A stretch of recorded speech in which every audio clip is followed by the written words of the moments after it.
Team Ninja and Koei Tecmo are back at it again with another horrible PC port.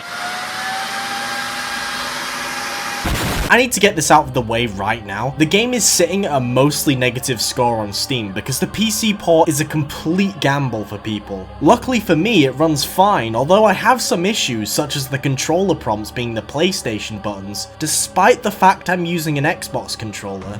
Okay, so turns out I have just been told you have to change the button prompts in the options rather than the game itself detecting what controller you're using. That's good. That's brilliant. Oh, and this weird flickering graphical bug, it hurts my eyes so much. And finally, I have run into the game crashing a few times.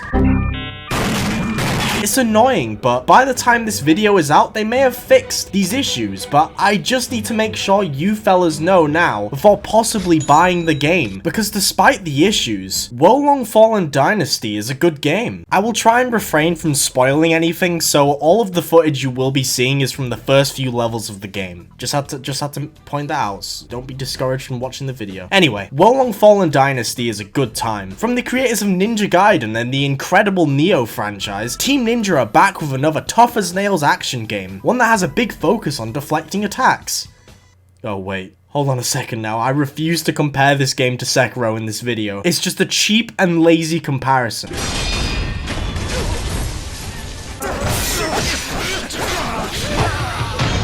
Okay, you guys are not making this easy on me at all. I would start by talking about the story of the game, but respectfully, who plays Team Ninja games for their stories? WO Long is about, like, wanting immortality or something and it's starting a war. Who gives- oh god fucking damn it. WO Long wastes absolutely zero time. You are thrown straight into the first level of the game. Well, after making your character, of course, with its pretty in-depth character creator. The first level is brilliant at teaching the player its mechanics, first introducing you to the parrying system with piss-easy tells from the enemies, but then it slowly increases in the difficulty until you end up reaching the first boss, who is a true test on using what you've learned. It's basic game design, but I don't know, I like how it's done here. It's also another really good test on what you've learned in the level. Shit gets even more unexpected when the boss fella eats, I don't fucking know, a Sour Patch Kid? And becomes a Resident Evil monster. He's one giant weak spot eye away from being sent to court by Capcom. Now, this boss isn't the true test of the game's mechanics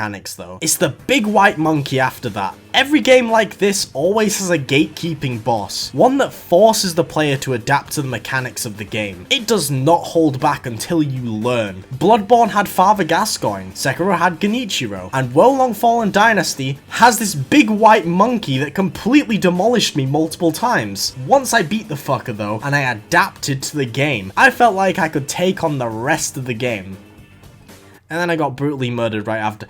Still though, it's a very good way of teaching you, you know? It's teaching you through the gameplay rather than big tutorial pop-ups and holding your hand. I also used the magic system because that had been overhauled and it's really good now. I actually want to use it, unlike in Nioh. I never used it in Nioh. The combat and bosses are amazing in WO Long, but one thing that brings the game down is the insanely distracting UI. It's just such a clusterfuck. Like, almost mobile game levels are bad, especially in boss fights. This giant tutorial bar just clutters up the screen, obscuring almost everything. You guys don't even need these big tutorial bars. You've already been teaching me how to play the game dynamically through the gameplay. Why is this even necessary? I guess the game is very complicated in terms of the mechanics, and a lot of the UI needs to show what's happening and what's going on. Like this number that builds up when you put up flags, increasing your fortitude rank. Every enemy has these levels above their heads to indicate how strong they will be, and beating enemies with higher fortitude ranks than you increases yours, which also increases your damage. The flags also act as checkpoints where you're able to sort out all of the menu stuff like leveling up. There are also smaller flags hidden around the levels, giving you an incentive to explore as much as you can to gain an advantage. And with the brand new jump button, it adds a lot of verticality to the levels, making exploring them actually fun. Although the jumping feels a little stiff, I don't know what it is, something about it just feels kind of off. The levels of WO Long aren't interconnected though. Just like with their previous game Nioh, levels are split up on the map with optional side missions alongside them, which unfortunately means a lot of the time levels don't feel organic, like they're lived in worlds, unlike in stuff like Dark Souls and even Sekiro.